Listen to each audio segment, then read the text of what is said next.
This is the start of a new series of videos that I want to make for newbies to photography that I wish were there for me at the beginning when I was having multiple breakdowns over emails sent from my film lab saying that all my rolls came out blank. When I started using my father's camera that'd been sitting in the attic since the early 2000s, I think, he was very confused.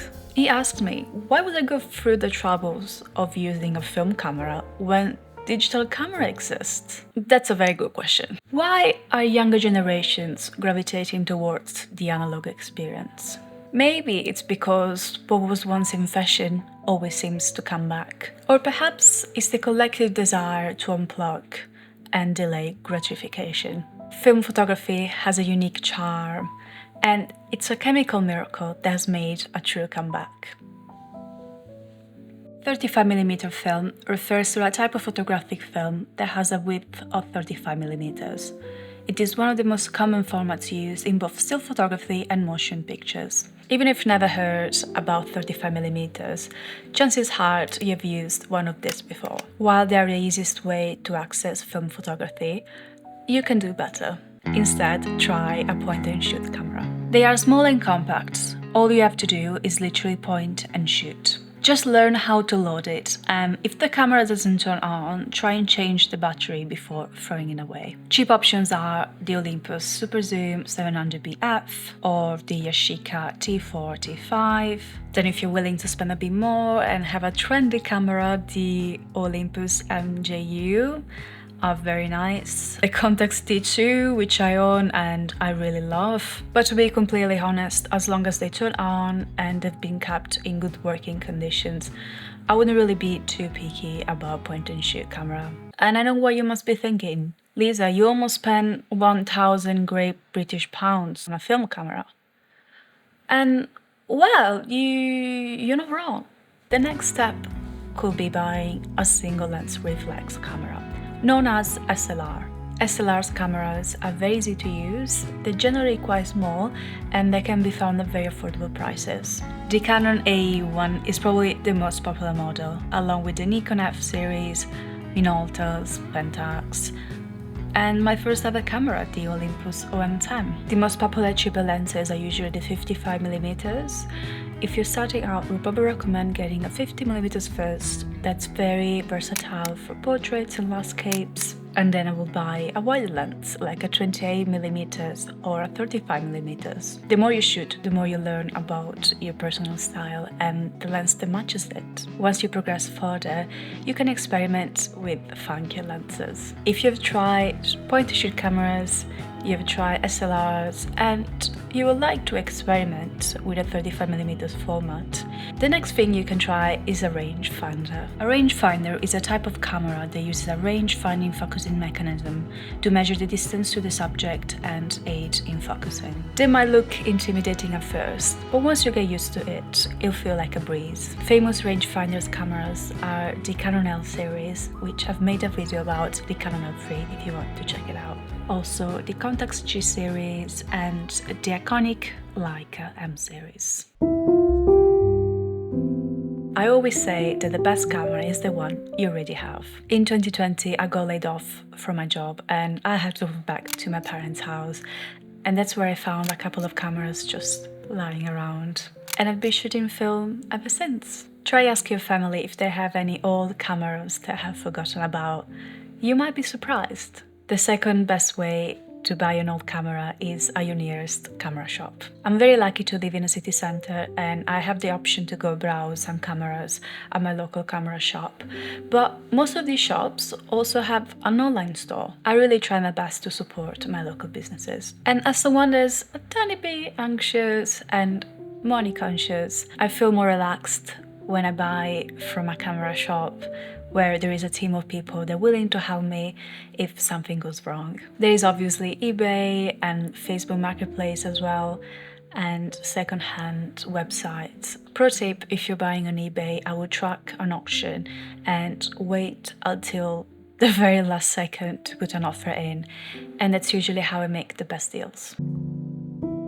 So now you bought your camera, there are some things that you need to check. straight away. One of the most common problems might be light leaks that are caused by damaged light seals. This should be replaced every 10 years, especially if the camera hasn't been stored correctly. You can replace them yourselves, or you can just get this done professionally. Really pay attention to any spots of any haze and anything that indicates a decreased image quality, especially if you're buying online. Then third thing, check if the shutter fires correctly. If not, you might need some professional help on that. And then one last thing, check if the film is advancing smoothly. You shouldn't be applying too much force.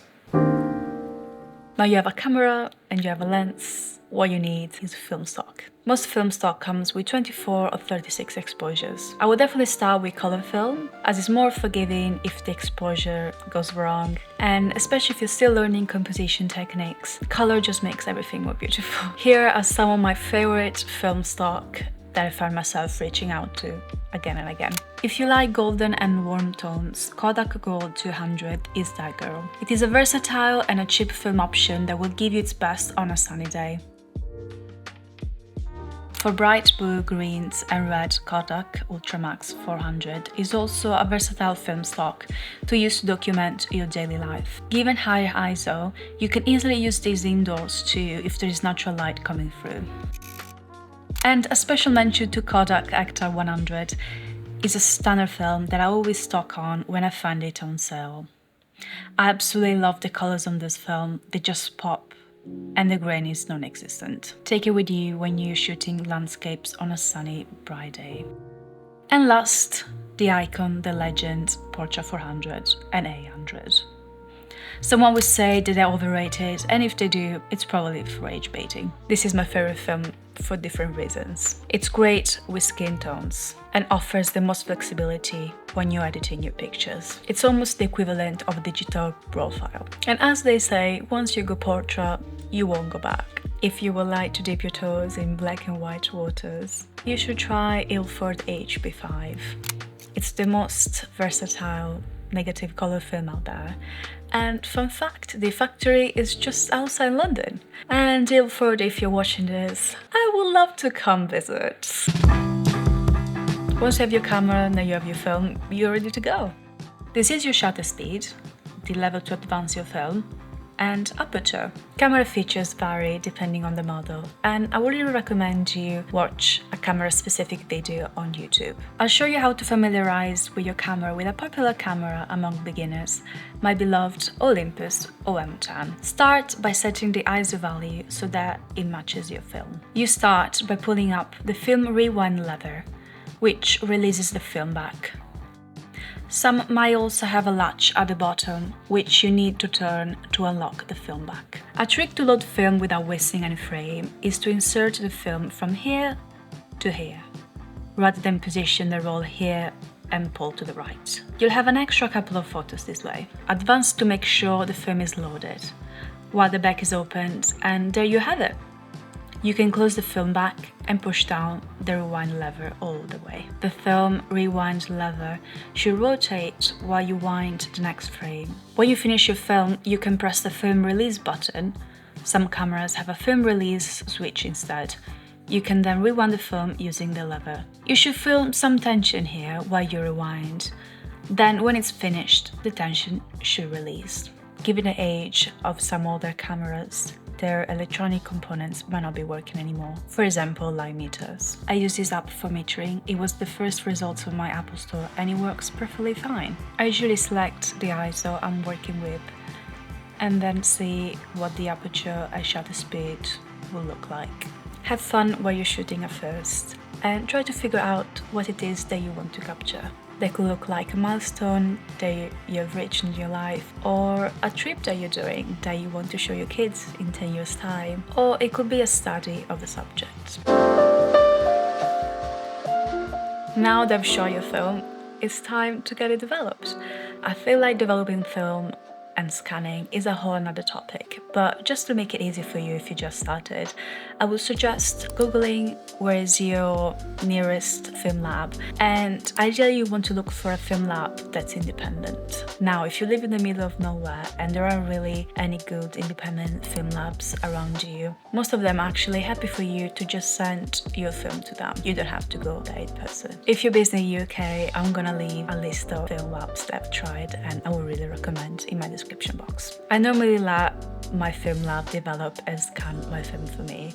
We used to have a scanner, but we live in a small, tiny city centre flat, so I don't really have any more space for that. But if you have time and you're willing to learn some new things, I would definitely recommend you try home developing and scanning. If you watched the whole video, thank you so much.